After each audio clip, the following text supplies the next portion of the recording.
当到的到叫那我边了，这有劲了，对了，一起个这，这有个包就好了，那叫真那个包，他那呢要我必须啊，this到他不要他那了，人节目，我上海了要自己。CJ meaning including all men. 各种我 family 各种我 white 各种我那个 including you. 做好了的这能真我只要做考的，个这能要直接要都直接做了，做给了这能。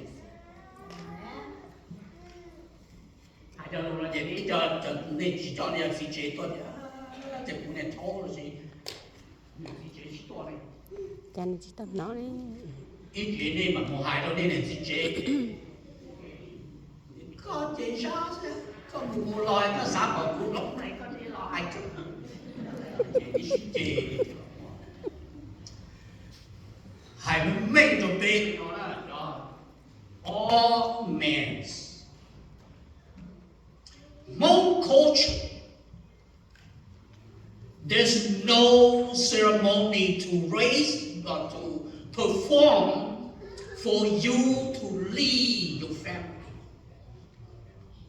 You just got it automatic to be the man of the house, the man to lead your family for your future life. That's Hmong culture. Bên mong luôn nên để tụi chỉ nên để cái tàu cho công mong mà kìa cho giờ cái chỉ nên sẽ cái boy cái chỉ nên là cái cái tàu cho công mong để cho chỉ nên. That's why lý do này cái tụi quay là nên thế này phải đi tôi xin nhà hẹn lê là lo được phải qua ta sẽ cho hay luôn tỏ cho bé cho trả để tỏ có hay lo luật tiền mù lắm. Nên tự nhiên việc có sáng mù cưng cầu đấy là chỉ nói là rồng này tôi nói rộng sao xuân toàn lên rồi tôi nói rộng nên việc có bầu cha lo nên tỏ có lo luật tiền mù lâu trong khu vực rộng nó cũng chỉ xếp dù có là mông thì rộng lên rồi chỉ cho nó cái chế này có tù để chế đấy có 3 mình nhỏ mù trình chế con đó you get in trouble. Tu để chế nó chứ cái gì ở chế cũng nhưng mà cũng cho mình nhiều thế phải mù trình và chữa là chế nếu mù chế thì phải mù cởi chế để bao lỏng thì tôi kinh chế nếu lỏng đau thì có hạt gì ôi trời có yếu trở luôn thế mà thôi thì có một tính mình cho thế này tao là cái giờ mẹ nhau hộ lúc family. You lead the family to Christ. Có biết bao của nó rồi. Chế nên từ lúc family từ giờ tụ chỉ chế chỉ cho nó chế nên một chế quan trọng. Chế nên đỡ tụ nên chế là ý chỉ bao của nên tầm cho mình nhỏ là ý chỉ bao chế quan trọng. Cú hai tao lên rồi vì nó khó nữ cho nữ nó mà tụi để chế na chân mà chứ có thể giết chúng trình rồi nữ có cho nhà đi còn nữ còn nó đấy mà chỉ có lúc kia có thì có cha có lúc một lòng của tụi nhiều của tụi này nó cũng luôn là không có thể giết rồi nó nữa chỉ cho mình nhỏ thế chỉ cho chế này một trình mà chứ có chỉ cho đầu thơ nó thì chỉ bao nhiêu của mình rồi. That is the issue nhỏ về tâm trình. Mà nếu là vậy đó nên nhỏ ở mẹ nữa. If you don't lead your family to Christ, you will meet or you will see the trouble in your family in the future. Thì bê tình nó chỉ không hay có tụi này chế để cho mấy nhỏ nên một church cũng mà họ lừa là có hai nên đó sư có chữ lúc phải chỉ cho tụi này chế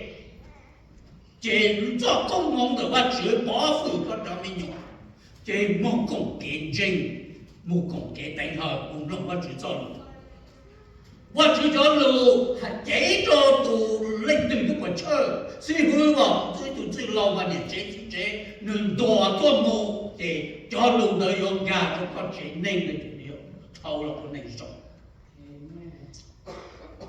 có lúc luôn lừa hay để cho mẹ nó để household nó giờ có xí lo lừa để phụ chỉ không lúc nào có cho cho mình用chơi tiền tiền tiền có không 我见到被母车了就母公给等好，被 family 要能进别出母车去，都要路路，要是真的要东京出了，要是真的要我天给我母那出了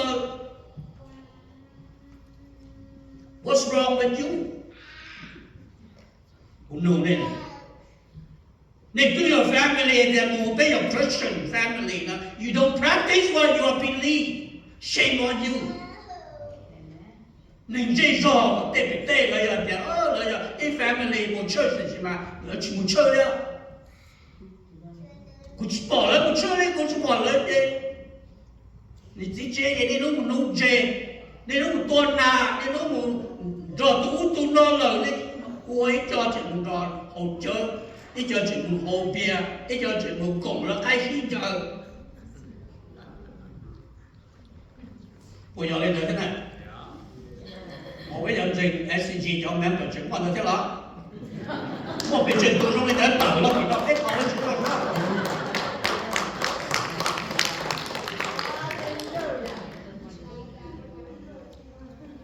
Mới chờ thì trời mà chỉ nhau chế ra. Nếu chế ra là cái trình đó phải chữ trình nó là tiền trình nó trong học từ này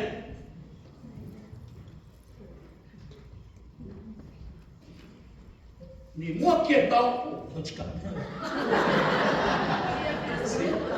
That's the trouble 摸见刀就看trình trong lên đó đó You cannot touch it nó là tiền trình nó này chỉ bỏ này để chỉ bỏ要bỏ发点真那点要到公道的度我照好了要如果这吧公道找我们弄不去走路吧弄到来逃不去吧逃不去走路呢哎狗吧那点看到点哦看点个真那就个 perform 好老路真呢 That's proof 到点 you are a believer Amen. Thank you. Bây giờ có thể cũng trình thì xin nó không chế cái gì Đá là có chỉ có là quý hài để đá hay là trình Đá có mà con này có trình thì xin mà trình mù nụ chế mũ mù nó Đá này mà đá trình mà trình nhau Nếu bố có chủ yếu thì có chủ yếu trong gì trong đi nhà của cha mà đi trình Trai thế là trình bộ đó Sao có phải bó mà Chỉ lúc luôn đủ trong nói như linh tuyệt thì cho là chế nên the man of the house you have to lead the family into Christ. Có đi trên đây mà bị chơi được với nhau